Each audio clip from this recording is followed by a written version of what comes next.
This continues the study of the book of Deuteronomy.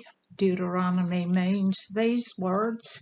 In the Hebrew, it is Debarim, and it is Moses giving an account of the law as it was in the book of Leviticus, but in lay terms.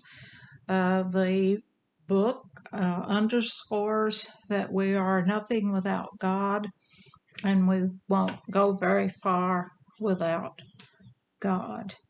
We are ready for chapter 8. All the commandments which I command thee this day shall ye observe, that ye may live, and that's eternally, and multiply, and go in and possess the land which the Lord sware unto your fathers. All that was promised is going to be given too. And thou shalt remember all the way which the Lord thy God led thee these 40 years in the wilderness, to humble thee, 1, and to prove thee, 2, and to know that what was in thine heart, whether thou wouldst keep the commandments. And these people are to be an example for us throughout the times. 3. And he humbled thee, and suffered thee to hunger, and fed thee with manna, which thou knewest not, neither did thy fathers know, that he might make thee know that man doth not live by bread only. Of course, that is repeated by Jesus in Matthew 4:4. But by every word that proceedeth out of the mouth of the Lord doth man live. And what does man live with? By every word that proceedeth out of the mouth of God, the book that he has put into our hands. 4. Thy raiment waxed not old upon thee, neither did thy foot swell these 40 years. Their clothes and their shoes did not wear out for 40 years. Miraculous, of course, because that does not happen in the natural world. 5. Thou shalt also consider in thine heart that as a man chasteneth his son, so the Lord thy God chasteneth thee. In other words, he will try and he will discipline, and where you have no discipline, you have issues.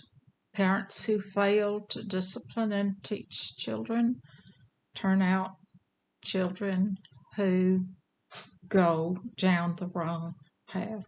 Remember that the word discipline is like disciple, and children, whether they're children of God or natural human children, like discipline. 6. Therefore thou shalt keep the commandments of the Lord thy God, to walk in his ways and to fear him. Now there is a difference throughout this book, as we point out, in the commandments, the statutes, and the judgments. The commandments are law, they stand. Jesus said that he came not to change the law, but to fulfill it, and not to change so much as a tittle or a jot. And those are very small punctuation marks that change the sound of a letter. What Jesus replaced were the statutes or the rituals that they went through. And the judgments, of course, the judgments are, the rewards, or the punishments that come in the end of the age at the great white throne judgment. Number 7. For the Lord thy God bringeth thee into good land, a land of brooks of water, of fountains and depths, and spring out of valleys and hills. And not only, I would say to you, is that this is just not Israel. Remember that 10 so-called lost tribes went over the Caucasus Mountains, became called Caucasians, settled in Western Europe, later the United States and Canada, and certainly as this nation, the United States, has been blessed, you can be sure that it was not left out of the Bible. 8. Continuing. The land of wheat and barley and vines and fig trees and pomegranates, a land of oil, olive, and honey. And picture the deserts of the Middle East and what is grown there. And certainly we do live in a blessed land. We have been formed as a Christian nation. Much of the world is fed by United States farmers. 9. A land wherein thou shalt eat bread without scarceness, thou shalt not lack anything of it, a land whose stones are iron, and out of whose hills thou mayest dig brass. These are metals that are not in Israel, I want to point out. They are not.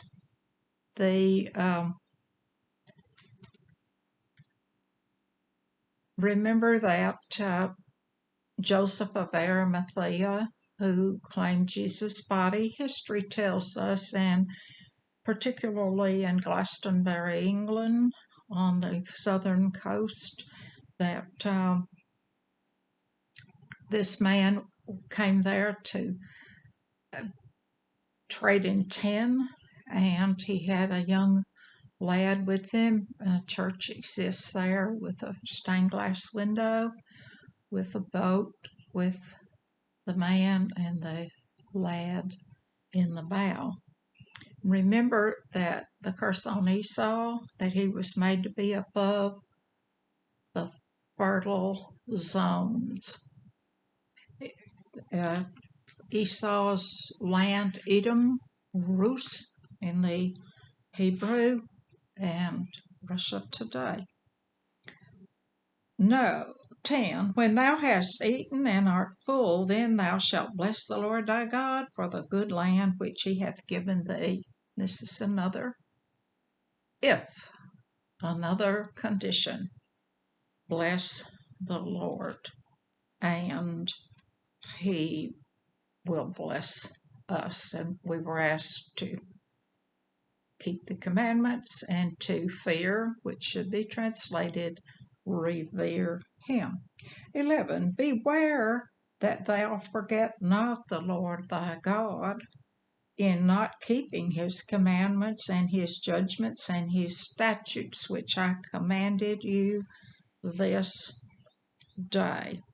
So we are to keep God in our life and to remember that is how we get a blessing, by staying in his word and by loving him and remembering that all souls belong to God. We don't own our soul, Ezekiel 18:4.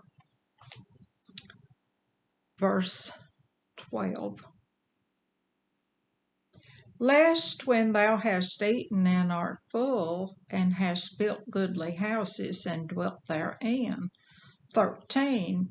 And when thy herds and thy flocks multiply, and thy silver and thy gold is multiplied, and all that thou hast is multiplied. So here we are taught that to be truly blessed, we do not forget God. 14. Then thine heart be lifted up, and thou forget the Lord thy God, which brought thee forth out of the land of Egypt from the house of bondage. 15. Who led thee through that great and terrible wilderness, wherein were fiery serpents and scorpions and drought, where there was no water, who brought thee forth water out of the rock of flint. And he did. He led them through, and he fed them, and he proved them. Remember the manna? It was translated into the Hebrew as, what's that? Because they'd never seen such a thing. Who fed thee in the wilderness with manna, which thy fathers knew not, that he might humble thee, that he might prove thee, and to do thee good at thy latter end. 17. And thou say in thy heart, my power and the might of mine hand hath gotten me this wealth. That's a warning. You never say, oh, look what I did. I took a few $1,000s and I worked and I invested and I bought and I turned it into several million. Never, ever are we to say what we have is from our own hand. 18. But thou shalt remember the Lord thy God, for it is he that giveth thee power to get wealth, that he may establish his covenant which he sware unto thy fathers, as it is this day. 19. And it shall be, if thou do at all forget the Lord thy God, and walk after the other gods, and serve them, and worship them, I testify against you this day that you shall surely perish. Perish at one point, either on this side of life or the other. 20. As the nations which the Lord destroyeth before your face, so shall you perish because you would not be obedient unto the voice of the Lord your God. Now, how does God speak to us? Any speaking that God does would have to be underscored and found in these scriptures, because that is the letter that he sent to us for us to learn how to navigate through this life and to establish ourselves as persons whose name are in the book of the Lamb. Chapter 19. Hear, O Israel, thou art to pass over Jordan this day, to go to possess nations greater and mightier than thyself, cities great and fenced up to heaven. 2. A people great and tall, the children of Anakim, whom thou knowest, and whom thou hast heard say, who can stand before the children of Anak? Anak is a giant, and it's rumors again about the giants over there. 3. Understand therefore this day that the Lord thy God is he which goeth over before thee as a consuming fire. He shall destroy them. He shall bring them down before thy face. So shalt thou drive them out and destroy them quickly, as the Lord said unto thee. They are to not be afraid, and they are to go in and to take the land and have no fears. 4. Speak thou not in thine heart after them the Lord thy God has cast them out from before thee, saying, For thy righteousness the Lord hath brought me in to possess this land. For my righteousness,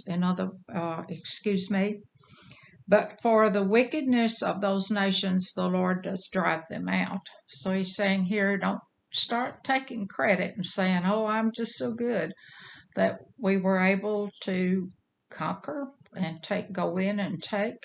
And God said, it's not because you are righteous, it's because they are wicked. And I have gotten them out of the way. 5. Nor for thy righteousness or for the uprightness of thine heart didst thou go to possess the land, but for the wickedness of these nations the Lord thy God doth drive them out from before thee, and that he may perform the word which the Lord sware unto thy fathers Abraham, Isaac, and Jacob. It's because they're wicked. They're being driven out, and the land that was promised to these forefathers will be given to them. 6.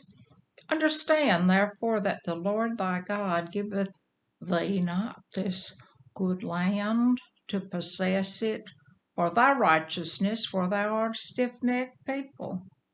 Now think about having a stiff neck. Can't be turned. Take the imagery of riding a horse or driving a work animal. If you can't turn its head, then you can't do anything with it. 7. Remember and forget not how thou provokest the Lord thy God to wrath in the wilderness, from the day that thou didst depart out of the land of Egypt until you came into this place. You have been rebellious against the Lord. Almost as soon as they got gone out of there, they were wanting a captain to take them back. Even after they saw all these miracles, water come out of a rock and manna come down from heaven and a flock of quails that were not on a fly path that was normal for those birds. And of course, let's get to the next verse. Also, number 8, in Horeb ye provoked the Lord to wrath, that the Lord was angry with you and to have destroyed you. When Moses went up to get the commandments, when he came down, they'd made a golden calf. And remember that God threatened to just start over. He said to Moses, we'll just start over. And Moses pled for them to be forgiven and to be led on. And they were, but that was at Mount Horeb. 9. When I was gone up into the mount to receive the tables, this is Moses speaking, of stone, even the tables of the covenant which the Lord made with you, then I abode in the mount 40 days and 40 nights, and I neither did eat bread or drink water. Moses speaking, continuing 10. And the Lord delivered unto me 2 tables of stone, written with the finger of God, and on them was written according to all the words which the Lord spake with you in the mount, out in the midst of the fire in the day of the assembly. Remember that before Moses went up to get the stones, that the people were called up to the foot of the mountain, and God, of course, in a different dimension, was covered by the smoke and fire, and he spoke to these people, and they were frightened and even asked Moses to ask him to please not speak.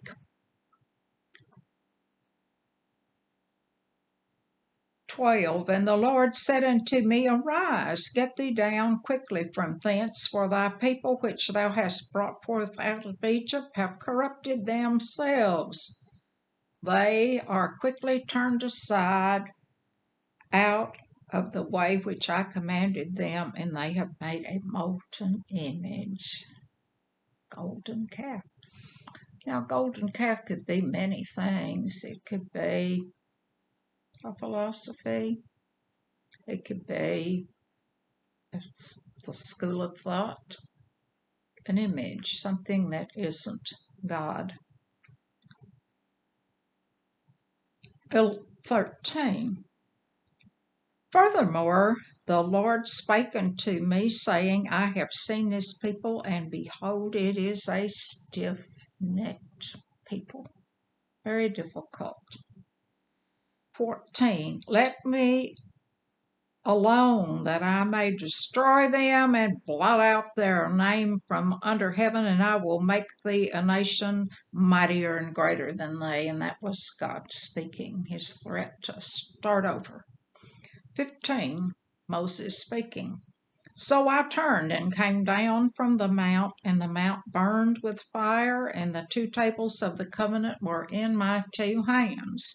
16. And I looked, and behold, ye had sinned against the Lord your God, and had made you a molten calf. Ye had turned aside quickly out of the way which the Lord commanded you.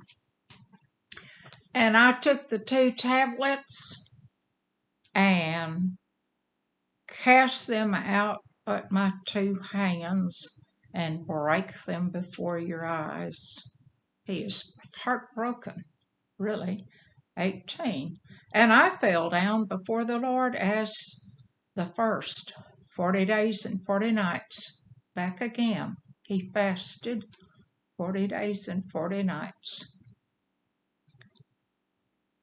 I did neither eat bread nor drink water, because of all your sins which you sinned in doing wickedly in the sight of the Lord, to provoke his anger.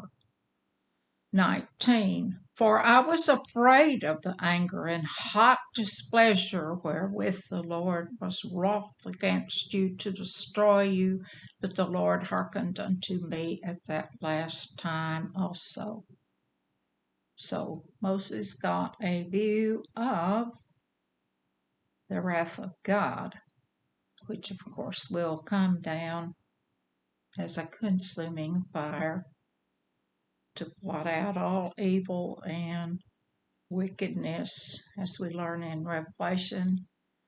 The rudiments of the earth will be burned with fire. Now, the entire earth won't burn up, just all of the bad and the evil will be gone. 20. And the Lord was very angry with Aaron to have destroyed him. And I prayed for Aaron also the same time. Aaron's his brother, high priest, and had let them lead him into melting down all this gold. 21. And I took your sin, the calf, which you had made, and burnt it with fire, and stamped it, and ground it very small, even until it was small as dust, and I cast the dust thereof into the brook that descended out of the mount. And of course it doesn't say it here, but we learned in Exodus 32:20 that they were required to drink the water out of that brook, that powdered gold crushed to dust. 22. And at Taberah, at Massah, and at Kibroth-Ta'avah, ye provoke the Lord to wrath. And Tabarah means burning, and Massah, temptation, and this last one, grapes of lust. 23. Likewise, when the Lord sent you from Kadesh Barnea, saying, Go up and possess the land which I have given you, then you rebelled against the commandment of the Lord your God, and you believed him not, nor hearkened to his voice. What'd they do? The whole generation had to wander around in the wilderness and didn't get in because they sent the spies up, and only 2 came with a good report, Joshua and Caleb. And the others said, oh, there's big giants over there, and we can't possibly go in there. And so they didn't want to go, refused to go. And God's sentence was all of that generation who were of age would not get to go across. They would die out of that generation before the end of the 40 years. Number 23.